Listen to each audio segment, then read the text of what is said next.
Assalamualaikum warahmatullahi wabarakatuh. Berjumpa lagi dengan Master Agus dalam pembelajaran pencemaran lingkungan yang ditulis oleh Ibu Asmil Muftakhor, Sarjana Pendidikan. Sebelum kita mulai pembelajaran kali ini, marilah kita berdoa menurut agama dan kepercayaan masing-masing. Berdoa, silakan. Berdoa selesai. Ya, berjumpa lagi dengan Master Agus. Kali ini membahas pencemaran lingkungan. Amatlah penting pelajaran kali ini untuk siswa mengetahui pembelajaran pencemaran lingkungan. Lanjut Pak Agus. Di sini ada sumber pencemaran, yaitu sumber pencemaran kimia, fisik, dan biologis. Kalau kimia berarti bahan yang mencemari itu adalah dari bahan kimia. Sedangkan yang fisik itu hampir sama dengan kimia, tapi di sini ada semacam bahan-bahan yang tidak sama dengan kimia, tapi hampir sama ini. Sedangkan yang biologis itu mengarahnya pada makhluk hidup. Ya. Macam pencemaran yaitu pada air. Pada air yang sering kita temui adalah limbah industri. Limbah industri biasanya industri itu atau pabrik-pabrik itu menggunakan bahan kimia, yang mana bahan kimia itu sangat berbahaya. Misalnya timbal, kadmium, raksa. Nah, bahan-bahan seperti ini sangat berbahaya bagi tubuh manusia. Bukan manusia yang langsung terkontamin, bukan manusia itu yang memakan atau langsung dikenai oleh bahan ini, bukan, tapi bahan ini mengenai lingkungan dulu. Misalkan mengenai ikan, mengenai kerang. Nah, bahan-bahan ini yang tertimbun dalam binatang nantinya akan dimakan oleh manusia. Karena bahan ini tidak bisa terurai pada tubuh makhluk hidup, maka yang paling akhir sebagai pemakan adalah manusia. Maka ada penumpukan pada diri manusia setelah makan hewan, makan tumbuhan. Nah, bahan-bahan ini yang akan tertimbun dalam tubuh manusia. Contohnya yang ada di Jepang. Di Jepang ternyata suatu lokasi pantainya tercemar oleh raksa. Secara tidak langsung ikan-ikan yang di sana tercemar dengan raksa. Nelayan yang ada di sana dan penduduk yang di sana mengkonsumsi ikan yang di dalamnya sudah ada kandungan raksanya. Sedikit demi sedikit. Lama-lama manusia yang mengkonsumsi raksa dari ikan tadi akan sakit, yaitu sakit saraf. Kejadian itu sangatlah menjadi perhatian dunia, karena suatu daerah tersebut hampir penduduknya mengalami seperti stroke atau saraf. Maka untuk daerah Jepang itu dinamakan Minamata, ya, daerah Minamata. Maka terkenal dengan kejadian Minamata. Untuk mengatasi limbah industri atau limbah pabrik, ya digunakan pengolahan limbah. Pengolahan limbah di mana dari industri-industri tadi dibuang di suatu lokasi yang tidak bocor sampai ke rumah-rumah penduduk atau rumah tangga. Di situ akan dinetralkan. Ya, penetralan itu sehingga yang teralirkan ke sungai sampai ke laut adalah limbah yang benar-benar tidak ada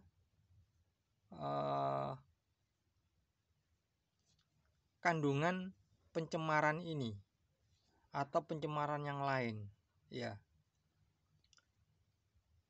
Jadi kalau kita sering lihat ada di sungai ada ikan menggelepar semua, orang satu jalan merebutan dengan ikan tersebut. Padahal ikan tersebut sudah terkena limbah, sehingga proses pernafasan ikan akan kacau, akan mati ikannya.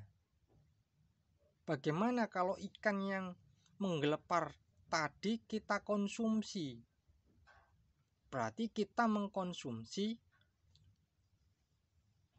bahan-bahan yang mencemari ikan tadi. Bayangkan kalau misalkan ikan yang terkena limbah tadi langsung mati atau menggelepar, bagaimana kalau kita mengkonsumsinya itu? Nah, jelas kita akan merasakan sakit. Nah, bagaimana caranya? Yaitu ini, terus hukum. Nah, hukum di sini, hukum Indonesia perlu ditegakkan dengan benar bahwa pabrik atau industri yang membuang limbah sembarangan harus diberi hukuman yang tegas, sehingga industri-industri tidak mencemari lingkungan sekitar. Ya. Lanjut, Pak Agus.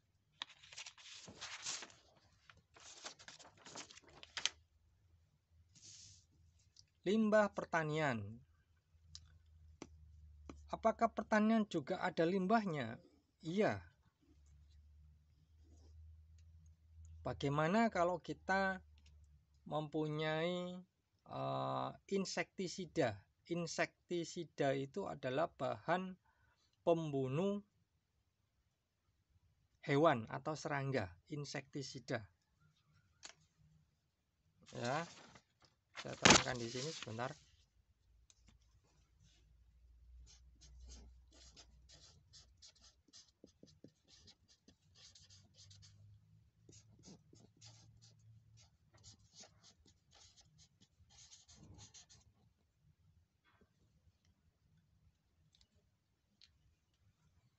Kalau insektisida itu digunakan untuk membunuh serangga pada pertanian, sedangkan herbisida itu adalah untuk membunuh tanaman atau gulma-gulma pada tanaman.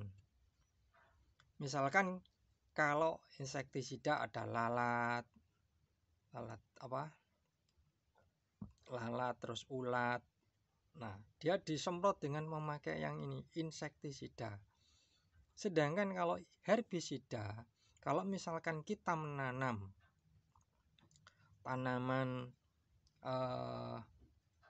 kacang ya atau cabai, di sekitar cabai biasanya ada rumput dan tanaman-tanaman yang alang-alang. Ya, tanaman-tanaman ini yang enggak kita butuhkan, nah, kita semprot dengan herbisida. Ya. Tetapi kedua ini adalah bahan kimia. Bahan kimia. Ya. Sama dengan kita menggunakan pupuk. Ada pupuk organik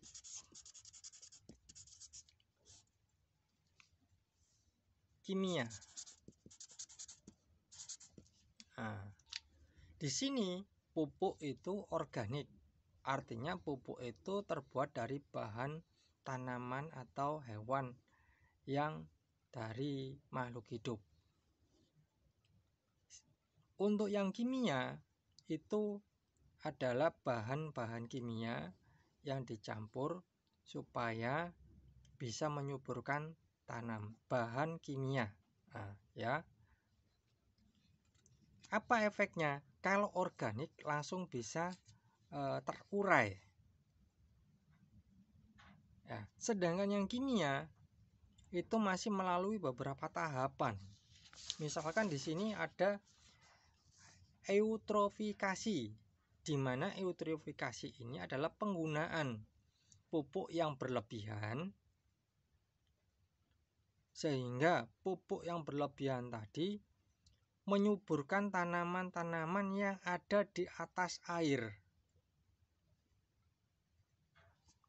Saya boleh gambarkan begini.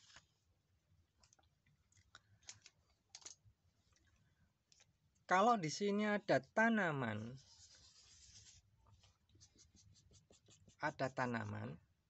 kemudian ada pupuk yang aturan pemakaiannya berlebihan, maka tanaman ini yang akan menjadi besar.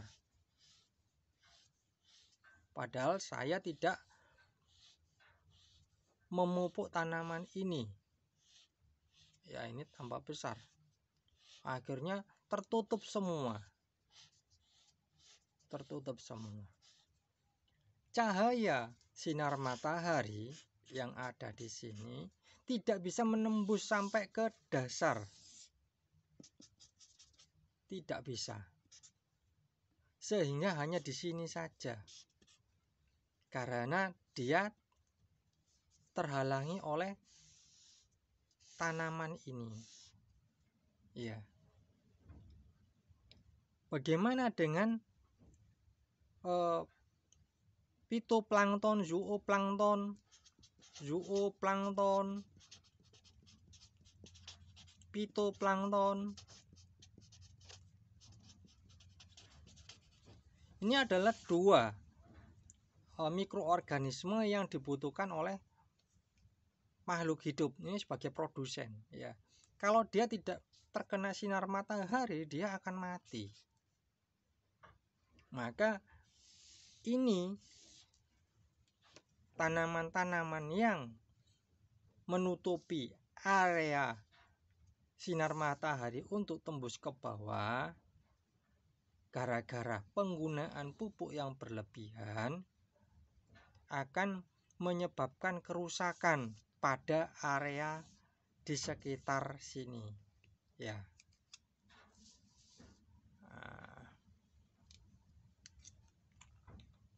Ini ceritanya untuk eutrofikasi. Ya. Bagaimana cara mengatasinya? Yaitu sesuai dengan dosis dan aturan. Jadi menggunakan pupuk harus sesuai aturan. Dan jangan menggunakan pupuk pada saat mau hujan karena tidak mengenai sasaran. Gunakan pupuk yang ramah lingkungan. Kalau bisa lagi, menggunakan metode biological control. Artinya kita membiakkan hewan atau tumbuhan yang bisa mengontrol atau melindungi tanaman yang kita butuhkan atau tanaman yang kita tanam. Misalkan gini, kalau saya menanam tumbuhan serai, maka nyamuk yang ada di sekitar rumah kita akan hilang karena aroma dari tanaman serai tadi tidak disenangi oleh nyamuk. Nah, seperti itu.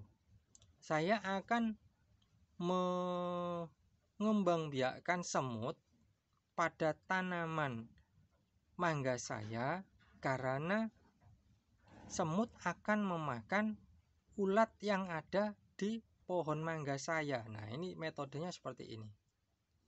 Metode biological control ya. Lanjut, limbah rumah tangga. Limbah rumah tangga ternyata banyak sekali. Mulai dari sabun cuci,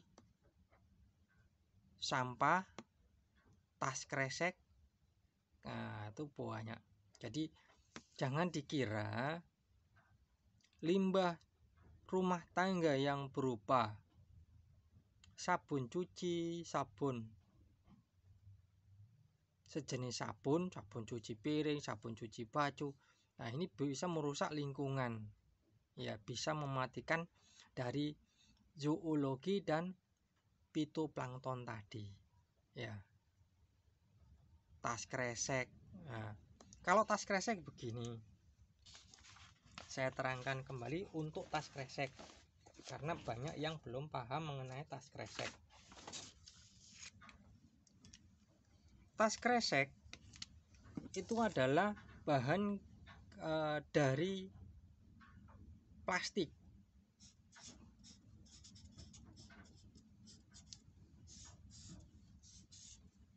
Maka dia tidak akan terurai. Ya. Bagaimana, Pak, kalau misalkan plastik itu tadi terkena panas, hancur ya. Jadi plastik tadi akan membentuk serpihan-serpihan kecil-kecil dalam ukuran nano.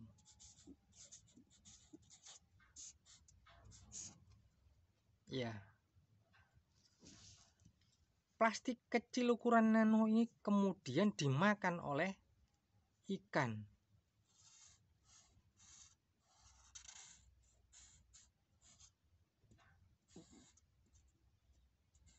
Nah, berarti plastik yang ukuran nano ada di dalam tubuh ikan, menjadi dagingnya ikan. Setelah itu kita memakan ikan,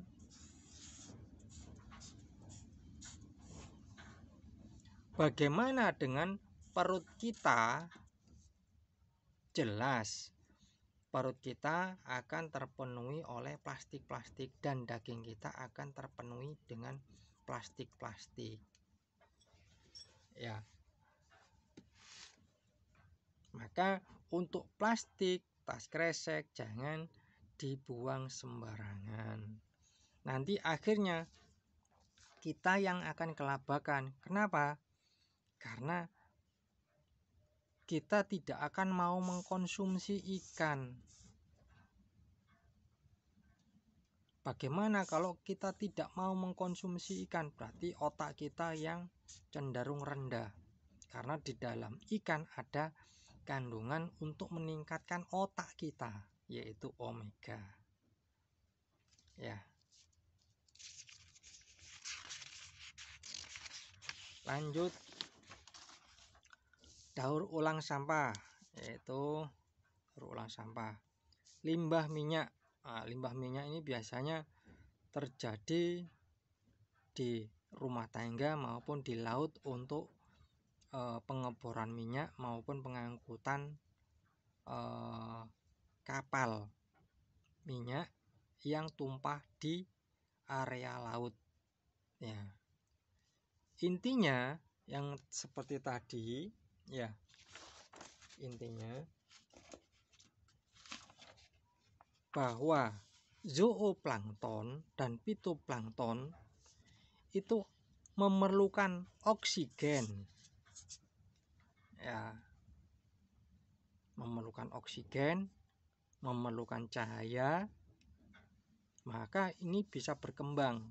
Tapi bagaimana kalau misalkan di sini tertutupi oleh minyak, maka dia tidak bisa berkembang baik atau mati. Ya. Ini adalah limbah minyak ya. Lanjut, pencemaran udara. Ada CO2, karbon dioksida, karbon monoksida, dioksida monoksida. Kalau CO2 dan CO ini hampir sama sifatnya ya. Hampir sama sifatnya. Menimbulkan efek rumah kaca. Misalkan gini, maksudnya efek rumah kaca itu begini. Pada saat ada mobil saya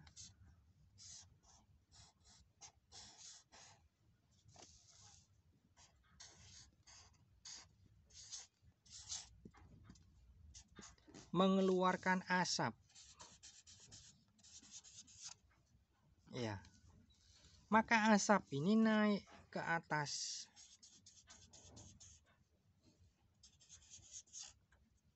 Ya, berkumpul menjadi satu.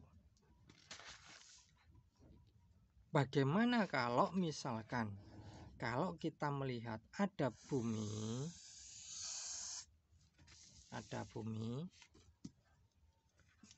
di sekitarnya tertutup oleh asap.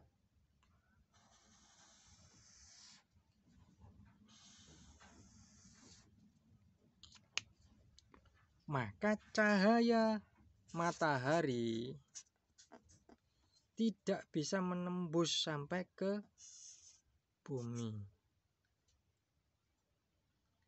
Dia akan terombang-ambing di sini, terpantulkan di sini. Dari sini dia pantulkan di sini, pantulkan di sini, pantulkan di sini, pantulkan di sini. Nah, sehingga daerah di sini yang terkena pantulan dari sinar matahari ini tidak langsung ke bumi tadi ya, menjadi panas daerah sini karena ada pantulan. Sifatnya CO2 dan CO itu dia memantulkan karena gelap tadi ya. Nah, sehingga ada efek rumah kaca di sini karena panas tadi. Ya, bayangkan kalau kita ada di rumah kaca, rumah yang terbuat dari kaca, kemudian kita beri cahaya, maka cahaya itu akan mantul. Nah, ini adalah efek dari CO dan CO2 di sini. Ya, maka di sini ada efek rumah kaca karena panas tadi. Lanjut. Belerang SO2 dan NO2. CFC ini adalah bahan untuk AC. Tapi sekarang sudah diganti. Tapi yang ini masih ada. CFC ini adalah bahan yang mudah bereaksi dengan ozon. Maka pada saat kandungan AC yang disuntikan ke dalam AC itu lepas ke udara atau bocor AC-nya, maka kandungan ini akan bereaksi langsung dengan ozon O3 ya, bereaksi dengan ozon sehingga ozon tadi yang O3 menjadi O dan O2, tidak O3 lagi. Sedangkan ozon itu adalah melindungi bumi dari radiasi matahari ya. Asap. Lanjut. Pencemaran tanah. Kalau kita tahu tanah ada minyaknya, tanah ada sampahnya ya. Atau kalau pencemaran suara yaitu suara kebisingan. Maka di sini hukum Republik Indonesia yang harus ditegakkan supaya industri-industri tidak membangun lokasi industri di tengah pemukiman, ya, pemukiman atau daerah perumahan, ya, karena sangat mengganggu perumahan tersebut, ya. Penebangan hutan ini biasanya kayunya digunakan untuk kebutuhan manusia, tetapi alangkah baiknya penebangan hutan yang ini juga dilindungi oleh Undang-Undang Indonesia. Penebangan hutan itu biasanya dilakukan untuk industri, buku, kayu, dan seterusnya, dan harus ada penanaman kembali, yaitu reboisasi, supaya hutan tidak menjadi gundul, ya. Nah, ini yang kita tunggu-tunggu, yaitu tugas siswa, ya. Apa yang dimaksud dengan eutrofikasi? Kedua, sebutkan macam pencemaran. 3, bagaimana cara mengurangi efek rumah kaca? Nah, yang ini adalah hal yang terpenting untuk saat pandemi corona ini. Ingat pesan ibu guru, yaitu menerapkan 3M, masker, memakai masker, menjaga jarak, dan mencuci tangan. Ya, saya akhiri pembelajaran kali ini. Sampai berjumpa kembali.